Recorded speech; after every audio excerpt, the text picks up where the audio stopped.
શ્રી ગણેશાય નમઃ. પુરુષોત્તમ ભગવાનની જય. વસુદેવ સૂતમ દેવમ કંસચાણુર્મર્દનમ દેવકી પરમાનંદમ કૃષ્ણમ વંદે જગદ્ગુરુમ. આજે સાંભળીશું અધ્યાય 6. આજની વાર્તા ભોળી ભરવાડણ અને વ્યતિપાતની કથા. અધ્યાય 6. જેના શ્રવણ માત્રથી પાવન થઈ જવાય એવી કથા સાંભળતા દેવર્ષિ નારદ પ્રભુ નારાયણને પૂછવા લાગ્યા, હે ભગવાન, ગરુડગામી શ્રી વિષ્ણુ મળમાસને ગોલોકમાં લઈ ગયા એ પછી શું બન્યું એની કથા કૃપા કરીને મને કહો.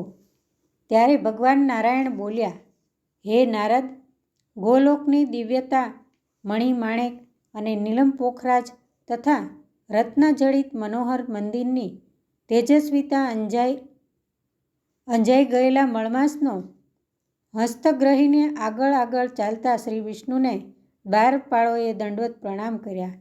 આગળ જતા હજારો ગોપ ગોપીઓની વચ્ચે ઊભેલા ગોલોકાધિપતિ શ્રીકૃષ્ણના દર્શન થયા.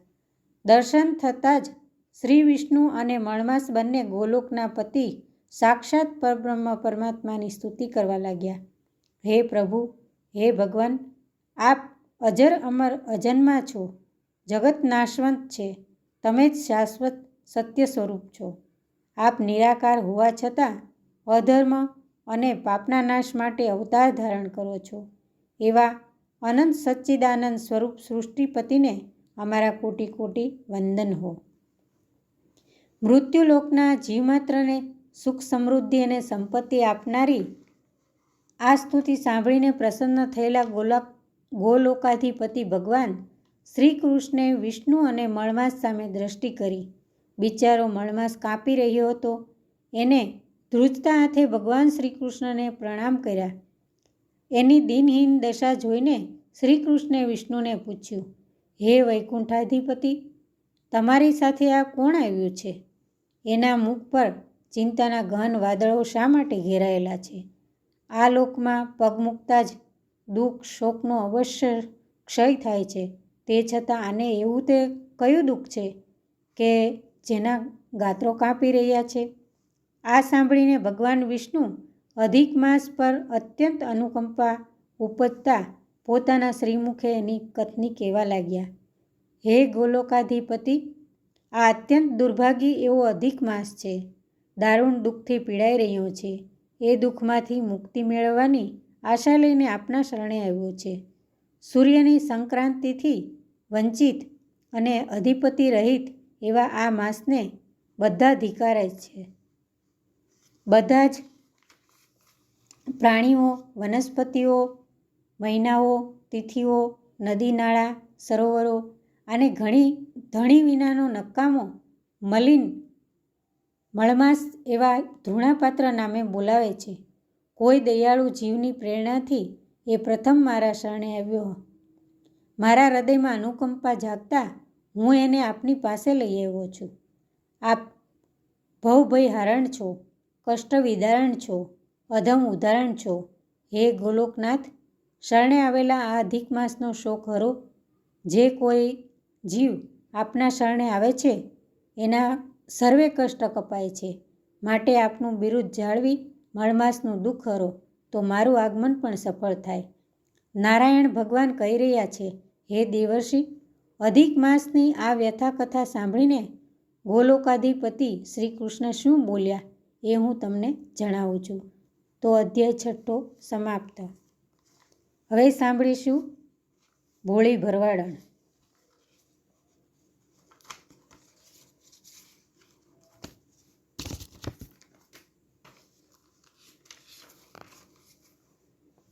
જાનપુર. આજની વાર્તા સાંભળીશું ભોળી ભરવાડણ. જાનપુર નામે એક ગામમાં બ્રાહ્મણોની ઘણી વસ્તી. 2-4 ઘર ભરવાડના પણ ખરા. ગામને પાદર એક ભરવાડણ રહે. ભોળી એનું નામ પ્રમાણે સાવ ભોળી. આ ભોળીને ધર્મ ધ્યાનનો ઘણો શોખ. આવડે એવા વ્રત કરે અને પ્રભુના ગુણ ગાય. એવામાં પુરુષોત્તમ માસ આવ્યો. સૌની સાથે ભોળીએ પણ વ્રત લીધું. રોજ નદીએ નાવા જાય અને વાર્તા સાંભળે. વ્રત પૂર્ણ થતાં ઉજવણાનો દિવસ આવ્યો. ભોળી મૂંઝાણી. દાન દેવા કાંઈ છે નહીં. વળી ઘરમાં નથી લોટ કે ગોળ, નથી ઘી કે તેલ. બ્રાહ્મણને શું જમાડવું? પણ તોય ઉજવણું તો કરવું જ પડે. ભોળી તો ગઈ બ્રાહ્મણના ઘેર નોતરું દેવા. ભૂદેવ જમવા આવશો ને? ભોળીએ પૂછ્યું. જરૂર આવીશ. લચપચતા લાડુ અને મોં માંગી દક્ષિણા મળે તો કેમ ન આવું? બ્રાહ્મણ બોલ્યો તો ભોળી ઉદાસ થઈ ગઈ. ભૂદેવ, હું તો સાવ ગરીબ છું. આખા જન્મારામાં મેં લાડુ ચાખ્યો નથી. મારા ઘેર તો જુવારની ઘેંસ છે ને ખાટી છાશ છે, પણ જમાડીશ પ્રેમથી. ઘેંસ અને છાશની વાત સાંભળી બ્રાહ્મણે તો ભોળીને ધક્કા મારીને કાઢી મૂકી. બિચારી ભોળી તો આખા ગામમાં ફરી પણ કોઈ બ્રાહ્મણે હાર ન પાડી. જિંદગીમાં પહેલીવાર ભોળીને પોતાની ગરીબીનું ઓછું આવ્યું અને એની આંખમાંથી બોર બોર જેવડા આંસુ સરી પડ્યા. ભોળીને રડતી જોઈ પુરુષોત્તમ પ્રભુને ચિંતા થઈ. ભક્તની ભોંઠપ એ ભગવાનની ભોંઠપ. તરત ભગવાને 12 વર્ષના બટુકનું રૂપ લીધું અને ભોળીના ઘેર આવ્યા. ખભે જનોઈ જોતાં જ ભોળીએ ભોળા ભાવે નોતરું દઈ દીધું. ત્યારે ભગવાન બોલ્યા, માં, તમે ચિંતા ન કરો, હું સ્વયં તમારા ઘેર જમીશ. મને સીધું આપી દો, હું જાતે રસોઈ બનાવી લઈશ. ભોળી તો રાજીના રેડ થઈ ગઈ. તરત સીધું આપ્યું.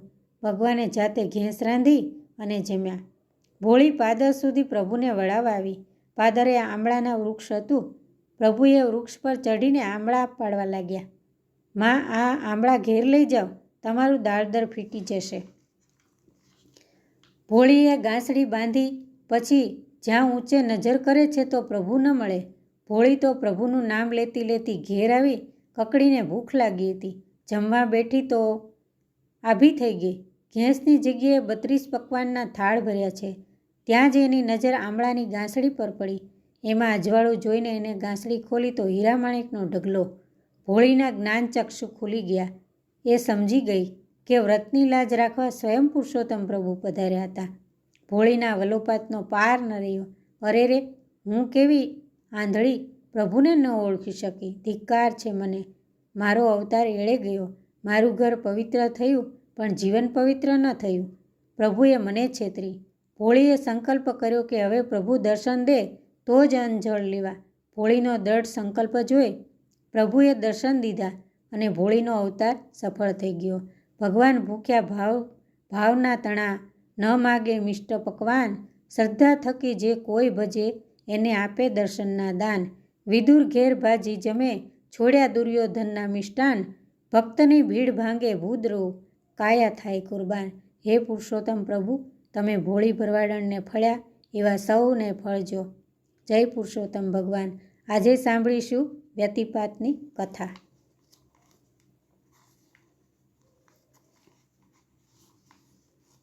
આજે સાંભળીશું વ્યતિપાતની કથા.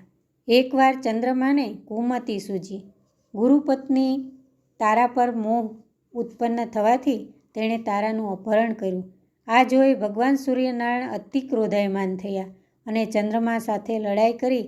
સૂર્યચંદ્રનો ક્રોધ સામસામો અથડાતા એક વિરાટકાય આવૃત્તિ જન્મી.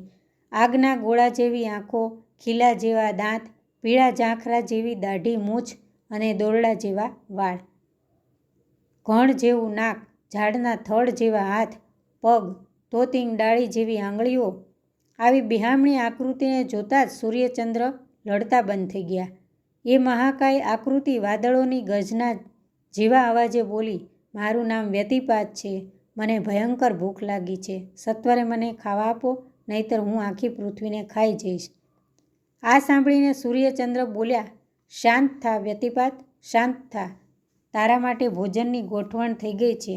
મૃત્યુલોકમાં જે કોઈ નરનારી તારું વ્રત કરે એના બધા પાપ તારે ખાઈ જવાના.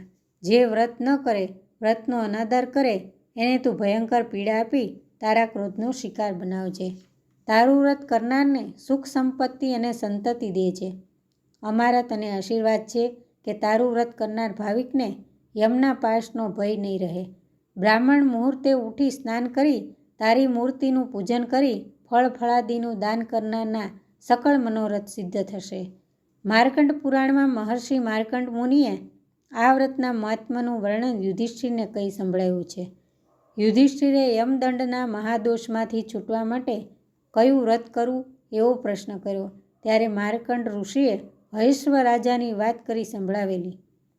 પૂર્વે હયસ્વ રાજાએ આ વ્રત કરીને એનું ફળ પૂર્વજન્મ જે અતિલોભી વૈશ્ય હતો અને વ્યતિપાત વ્રતનો તિરસ્કાર કરતા જે બીજા જન્મે ભૂંડ તરીકે જન્મેલો એવા વૈશ્યને અર્પિત કરી દીધેલું. એ વૈશ્યનું નામ ધનદાસ હતું. નામ પ્રમાણે જ ધનનો દાસ. પૂરું ખાતો પણ નહીં, ચમડી તૂટે પણ દમડી ન છૂટે એવો લોભી. વ્રત ઉપવાસની વાત આવતા મોં કડવું થઈ જાય. પૈસો મારો પરમેશ્વર, હું પૈસાનો દાસ, આવો હતો એ વૈશ્ય. વ્યતિપાતના મહાપર્વનો દિવસ હતો. ભરપેટ ભોજન કરીને ધનદાસ તકિયા ગાદી પર આડો પડ્યો. આંગળીના વેઢે વ્યાજ ગણતો હતો. એટલામાં 7 દિવસનો ભૂખ્યો બ્રાહ્મણ ત્યાં આવ્યો અને કરગરવા લાગ્યો.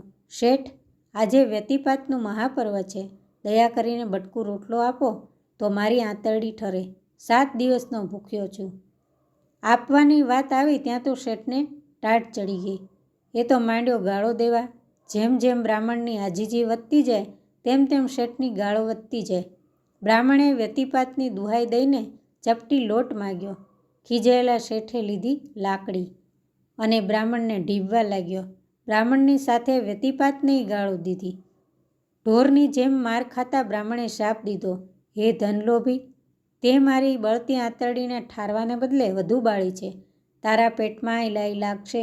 આવતા જન્મે તું ભૂંડ બનીને વન વન ભટકીશ. કોઈ દયાળુ તને વ્યતિપાત વ્રતનું ફળ આપશે ત્યારે જ તારો મોક્ષ થશે. મારો તને શ્રાપ છે. શાપ દઈને બ્રાહ્મણ તો ચાલ્યો ગયો. ધનદાસના ગભરાટનો પાર ન રહ્યો. એ ગભરાટમાં જ ધનદાસનું મોત થયું. બીજા જન્મે એ ભૂંડ બન્યો અને વનવન ભટકવા લાગ્યો. એના દુર્ભાગ્યે વનમાં દવ લાગ્યો. ભૂંડ પણ એ દવમાં સપડાઈ ગયો. એના અંગો બળી ગયા. પીડાનો પાર ન રહ્યો. અંગે અંગે કાળી બળતરા ઉઠી.